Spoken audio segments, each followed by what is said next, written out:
மக்களே ஏமாந்து போயிடாதீங்க. உயிரிழந்த அத்தனை பேர்த்துக்கும் என்னோடய இரங்கல், இந்த விஜய் ரசிகன் இரங்கலை தெரிவிச்சுக்கிறேன். எல்லாருமே நம்மளுக்கு ஒரு தியாகிகள் லிஸ்ட்டில் கூட அவங்கள நம்ம சேர்த்துக்கலாம். இந்த மக்களை வச்சு இந்த திமுக எல்லாத்தையும் கொன்று அவங்க ஆட்சியில் நிற்கணும்னு நினைக்கிறாங்க பாருங்கள். அவங்கள விட்டுறவே கூடாது.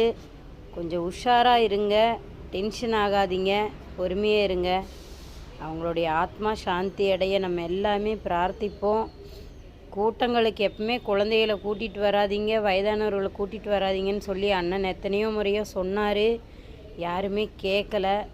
இதில் காலதாமதம் வேறு. காலதாமதத்துக்கு காரணம் அவர் பஸ்ஸில் வரும்போதே ரொம்ப தூரத்துலேருந்து ஆளுக பின்தொடர்ந்து டூ வீலர்லேயும் கார்லேயும் வந்துகிட்டே இருந்தங்காட்டி பஸ்ஸே மூவ் பண்ண முடியாமல் அப்படியே வந்துகிட்டே இருந்தார்.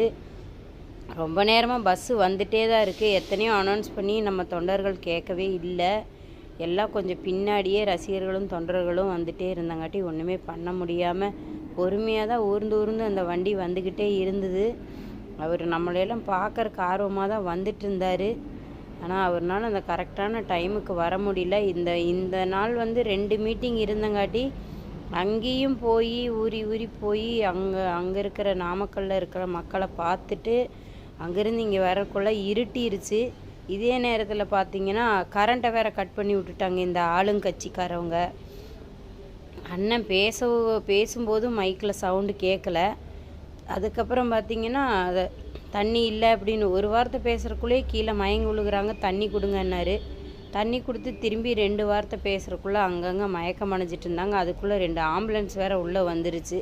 அது நம்ம ஆம்புலன்ஸே கிடையாது, வேறு ஆம்புலன்ஸு. கூட்டம் இருக்கிற இடத்துல தான் ஆம்புலன்ஸ் முதல்ல வருது. இப்போ கடைசியாக எல்லாம் நல்லபடியாக முடிஞ்சிருச்சான்னு சொல்லி முதலமைச்சர் ஆஸ்பத்திரியில் பார்க்க வந்திருக்காரு. பொய்யாமொழி நாடகம் இந்த மேடையில் உச்சக்காட்சி நடக்குதையா. பொய்யாமொழி சார் ஒரு பக்கம் அழுகிறாரு.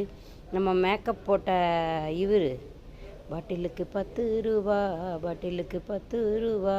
அமைச்சர்கள் எல்லாமே வந்துட்டாங்கங்க. ஏமாந்துடாதீங்க மக்களே, ஏமாந்துடாதீங்க.